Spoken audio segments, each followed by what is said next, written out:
Hey, it's cftracking.com here for a full sleep study evaluation. Again, this website and YouTube channel is dedicated to tracking devices that benefit CrossFit training and high intensity interval training versus the running and biking out there. So today we're going to go through the final details of the sleep study for all the different watches. So we have 4 different watches running here. So you have the Suunto Baro 9, we have the Fitbit Charge 4, we have the Polar Unite, and the Garmin Fenix 6S. So what are the differences and what types of things do each of these track, and how does that differ from some of the other product lines? So we'll start with Polar. The Polar Unite, it tracks all the same nightly recharge details as all of the primary Polar devices. That's the Grid X, that's the Vantage series, that's the Ignite. So in the tracking of those details, it gives you deep, REM, continuity. They all track the total time of sleep. They give you percentages as it compares to 28-day moving averages. It gives you a sleep score, and then you get a score for the autonomic nervous system recharge, which tracks heart rate variability over a 4-hour period of time while you slept, beat-to-beat intervals, and respiration to give one total score for how much regeneration occurred over the night of sleep. But this sleep benefit is available to all watches. Then we have the Garmin Fenix 6S. So the Fenix 6 line across the board launched a new sleep analytics offered by Firstbeat. So it has higher level accuracy. We're going to focus on that because I think Garmin's going to transition there over time. What do they provide? They provide, the sleep, time amount of sleep, deep REM. They give you a sleep score. It gives you a verbal sort of identifier, excellent, good, poor. And it'll also track pulse oxygen levels blood oxygen levels throughout the night. You'll see your respiration, although both of those details, the pulse ox and the respiration, does not flow into your score. And then it'll show you, I'm going to show you on the app, and all these things, we're going to look at it. How does it look on the watch? How does it look on the app? And what do we find to be most effective? It'll track your movement, so you can see your movement over the course of the night, and then it'll do body battery, which is an evaluation of heart rate variability over a continuation of time, so you can see how much depletion or regeneration occurs. Then we have the Fitbit Charge 4. The Charge 4 will give you total time of sleep, deep sleep, REM. It'll give you a score and a generic sort of label, whether it's, color-wise green. And it'll also track your pulse ox, your blood oxygen levels throughout the night to see if there was any periods of peak. And then last, the Suunto Baro 9. Suunto Baro 9 does total amount of sleep. It does give you a generic sleep, deep sleep amount of time. So not showing REM and deep together, but just one generic lump of time. It gives you a quality measure, which is like a sleep score, a percentage of quality. And then as well, compared to the Garmin, it is also tracking your resources, which is your heart rate variability over time. It's the same analytic from Firstbeat, just to determine how depleted or energized you are for a day of activity.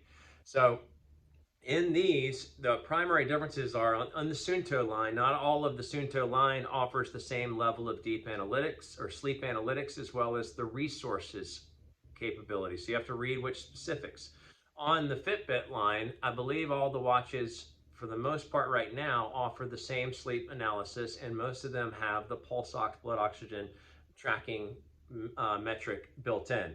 On the Polar, they all do the same things. And then on the Garmin, only the 6 series gives you the new sleep score, as well as the new approach to analytics and a simple overview. And it's the only watch that shows the sleep details on the watch itself. So when you look at the 245 and the 945 and even the 645, like the 645 is way on down the line because it does not include heart rate variability for body battery measurement.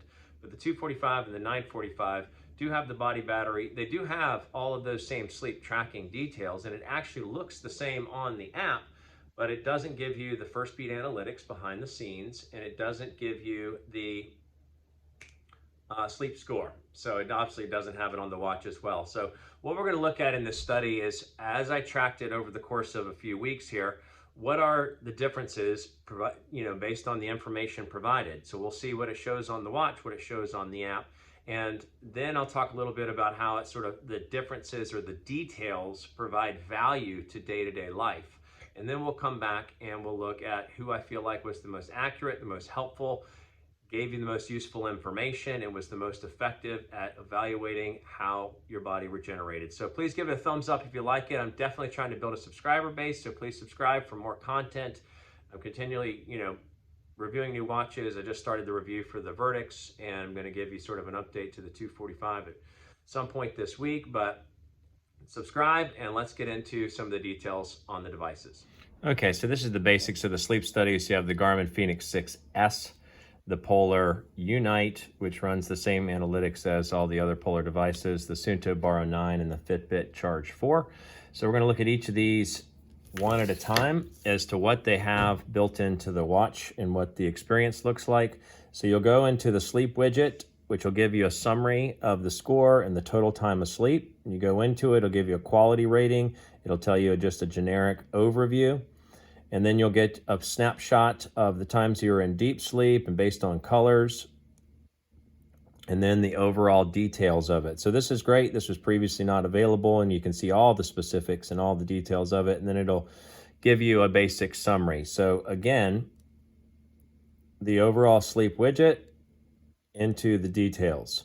The other thing that Garmin does is they give you the body battery. Now the body battery tracks your stats over time with your stress and shows your regeneration. So last 4 hours, but then since midnight, you can see it was up to 100%, and it'll track down throughout the day. And we'll show this more in the app, but this is a very useful statistic to show how much strain your body's on throughout the day. So next up is the Polar Unite. So again, it shows you the simple summary at the end of the night. This is the sleep screen. So you can see other types of screens. This is a sleep screen. You click into it once, it'll show you the summary. And one of the beneficial things, so you can slide down and you can see the sleep number or the ANS charge number. You can click on either of those, but one thing to note as well is you can basically just click on the right or left and it'll go straight into that specific. So again, you can see a bunch of stats. This is one of the best parts about the nightly recharge. You can see all the stats from the night's sleep, and it'll show you your averages over time. So your average here versus your 28-day moving average, or your total time versus the time in the past, sleep cycles. Again, your percentages over time. You have to look into the app to see the actual time. And then you can go into the ANS, which will show you your score, as well as your heart rate average, your beat-to-beat interval average, heart rate variability, and your breathing rate. So all that sort of summarizes here, and it gives you a very good rating. It's almost fully charge ready, and then within the app, you will see in a second how it looks within the app. Then you have the Suunto watch. So the Suunto gives you those two basic stats. We'll come back to that in a second. So first we'll look at the sleep. Now this sleep was a little bit messed up, so we're just going to look at last night because I took the watch off and it said I was still asleep. But so this is some poor sleep. It'll give you just a basic summary of the total time of sleep, plus or minus the target, the sleep quality, the average heart rate, the time you fell asleep, the time you woke up, amount of time awake, and the amount of deep sleep that you got. Plus you can see, that's the same stat. So here you can see the total amount of sleep over the course of a week, as well as your total average heart rate over the course of a week, which is just useful information in general, and then back to the generic page. So then you can also go into the resources, which categorizes in this landing page within the watch, whether you're stressed, you're active, you're relaxing, whatever it is. And then it'll show you resources. You'll see the regeneration while you slept, and then the decline over the course of the day. You can see some gaps because I had the watch off. But this is where you see your overall heart rate variability impact on your day. So resources is what it's called. And then last, we'll look at what you can see on the Fitbit. Nope, don't want to do that. So you go up, you see your basic stats for the day, resting heart rate, and then at the bottom, it'll show you your sleep score, the total time of sleep, and that is it. So as far as what you can see built into at least the Charge 4, and I'm sure some of the other devices show a little more details, that's all you can see on the Charge itself. So what we're going to do now is we're going to get into the app and look at some of the details provided there. Okay, so this is what you see when you go into the primary landing page for the Garmin system. You can see in the middle here you have your sleep, and when you go in, you can see your details. So it shows you the total time of sleep coupled with the deep, light, REM, and time awake. But you get this chart at the bottom, which is helpful. You can hold your finger on it, and it'll show you different periods of time so you can see the specifics. But then you can also see, by clicking this bottom button, the movement. When you got up and moved around, you can see your pulse ox in this small screen, and then I'll show it in the bigger screen. But you can see, one of the things that's nice versus some of the others is you can see your movement over time. You can see that I moved around at 1240. Then you can turn all that off and just see basic summaries. This picture is also built into the watch, as we saw. And then you see the tab up at the top. You can see your pulse ox throughout time, just to be able to track how your oxygen level was throughout the night, and if you had any real low oxygen points. So if you had like a sleep apnea situation, and then you can see your respiration rate. Now these don't flow into a score of any kind, but you can still see a summary of details. You can see it over 7 days, or you can see it on 1 day. Now this, we'll go back here again. So this just shows you your pulse ox over a period of time, your respiration, so you can see if over a period of time, if you're facing any issues. But very, very detailed. Obviously, just here, just the fact that you can go into the stages and hold your finger and see when you got up to use the bathroom or any of the other stats and details there. The other thing that Garmin does well is the body battery, which shows over time how your heart rate variability has decreased, therefore allowing you to regenerate, or increased and therefore causing you to decline. And you can see your stress levels. And you can see this over the course of multiple days. So you can see here, I spent the day at the beach, so I had low stress, so I actually rejuvenated throughout the day. And then the day before, I did a lot of yard work and exercise, and I, depleted all my battery reserves. So again, you can watch your stress level, your heart rate variability throughout the day. You can hold your finger and you can scan into all the details, just incredibly stat heavy, and that's something we love. So that's the Garmin basic system. So next we'll look at Polar. This is the primary landing page for the Polar. You can see on the bottom the tabs. So I don't really look at the sleep tab because it's the same tab as you would see in nightly recharge. So this is where you get your main summary of nightly recharge information. I like that it has tips for the day on the bottom, but you can click into the right on the sleep charge, and it'll show you all the details. So this is what you see when you look at the sleep details. You get the summary at the very top of the time in each stage. You get the picture, and you can click on parts of it to see what time you got up to go to the bathroom again, and when you got the most deep sleep. You scroll down, you see your sleep score, and it tells you the different areas that you had good score in, and it shows you those stats down below. So good amount of time, solidity, continuity, actual percentage of sleep, regeneration, and deep sleep. So one of the things that I am a little bit more critical of is that it gives you a sleep score based on the percentages. Like if you look at this regeneration, whether I was 23% or 25% on the REM or the deep sleep, it will base the score on that. So whether I got a bunch of sleep or a low amount of sleep, if I had a higher percentage in the right areas, it might give me a good score even though I got less sleep that night. So then we go back and we check the ANS, and this is where it shows you some great details, and you can click on that to get any of your specifics on time throughout the night, but it only really tracks from a score perspective the 4 hours. So like 1 hour after I went to sleep, or 45 minutes, I guess, this night, and then 4 hours later, it stops really tracking it. Beat to beat intervals, heart rate variability, and your breathing rate. It is really great to be able to see these things if you had a spike in one of these areas. But, I wish they tracked a longer period of time, since they're tracking the information if they summarized it. So here you'll see one of the things I found about Polar is it tended to tell me I was compromised a lot. Now, I was somewhat feeling beat down by the end of the week. This was a bummer because I had like 10% battery when I fell asleep, and it didn't track because I had 10% battery. So always make sure your watch is charged. But it said I was compromised a lot. So I would say Polar was probably the harshest critic in some ways, but also some of the ways they calculate stats is, maybe has some room for growth. But you'll see it here and the details. And you also can click into one of these little pictures. The picture of the bed will take you straight to the sleep. Now, looking at the Suunto, this is what happens when you come to the landing page and you see this little circular moon and stars in the center here, and that will take you to your summary of the day. And at the bottom of the summary of the day stats will be your sleep details. So you can see that on the sleep details, it gives you the total time of sleep plus or minus the goal, the quality, the deep sleep, those specifics. And then if you go into the bottom tab to the right, which is your logbook, you can click the moon and stars up at the top, and it'll give you the summary of the sleep that you received. Now you can't click on anything and get any more information. Like if you click into one of these boxes, it just takes you to the summary for the day. So you don't get any details there, but you can go and track it on a weekly basis to see over a period of time what your average amount of sleep was over a week. That doesn't quite help in many ways, but you can you can scan back and forth your average sleep time, but it doesn't give you all the stats and you don't get all the details.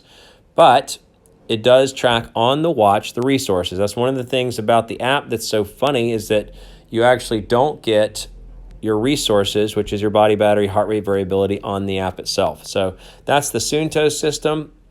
And also I would say Suunto was the little bit hardest critic on the resources. I felt like it showed me continually depleted, but then again, I felt like at times that was more accurate because I was sort of worn out by the end of the week. Again, you can't see that here. And then last, we'll look at Fitbit. So you go into the main page and you can see right here at the top your sleep, and it shows you, your sleep over the period of days and weeks. And then you can see the average sleep score up at the top. And then you can dive into one night and it'll say just a generic title, good, and it'll give you a green. And you have the sleep stages, the amount of time. You can do 30-day average and benchmarks. I think that's sort of useful to have a benchmark for what would be a goal to see if you're out of whack. And then you have your blood oxygen levels, which you click on this. I'm clicking as much as I can. I can't get into the chart because there's no details there. I can't see the specific times, but you can click on the sleep stages. And you can hold your finger there. You can hold your finger in different places, and you can see what period of time at night it was that you hit different periods of sleep. You can track and scroll through, and it shows you a bunch of summary information. So it's useful in the sense that you can dive in and hold it. One of the things that I think is off about their sleep calculation for their score is that I think it's just based on the percentage that you had versus your 30-day average, but not based on the amount of sleep. So if you look down at a night a little while ago, I had 2 nights of where I got 4 hours and 57 minutes. It said I had a fair score. Now, it should have given me an F rating. I should have said you are completely messed up. Same thing on the 4 hours and 7 minutes of sleep, gave me a score of 74. I should have failed. All the other devices were saying, you're basically shouldn't do anything but stay in bed all day.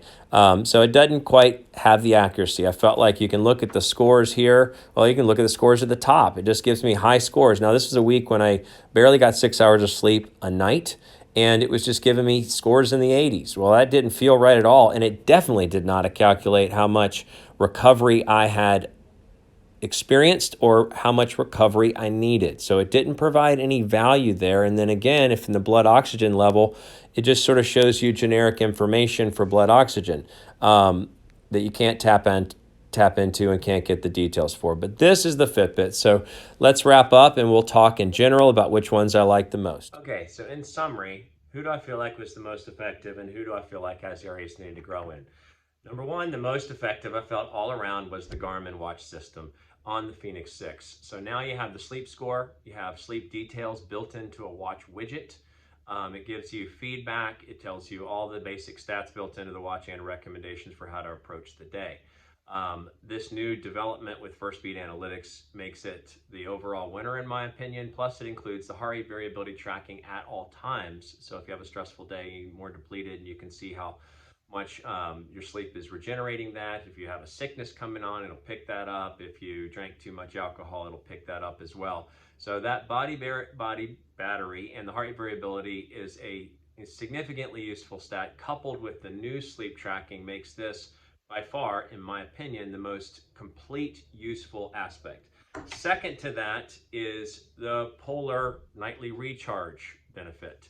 So it tracks all of the deep analytics, and you can even click into it and see the specifics of the analytics. But one of the things that's limiting about this is it only tracks your autonomic nervous system, heart rate variability, and respiration rate as a value for a 4-hour block of time through the night's sleep. So it doesn't get the whole period of time. And then secondly, on the sleep score, I feel like it doesn't always track the right sleep score because it gives you percentages as it relates to the last 28-day moving average. So if I slept for 6 hours a night and had a certain percentage score over a period of time and then slept for 9 hours, it might give me a lower score because my continuity wasn't as good or my percentage of deep sleep wasn't as good. And that's not accurate. If I got 9 hours, I should get a high score, is the way I feel. So some things to grow in some ways there, but I feel like it was a great culmination of all the basic data points. Coming in third is the Suunto System. And that might be a surprise in some ways because they lack some of the detail provided, but the biggest thing is it provides a sleep score and an overall percentage of quality of sleep.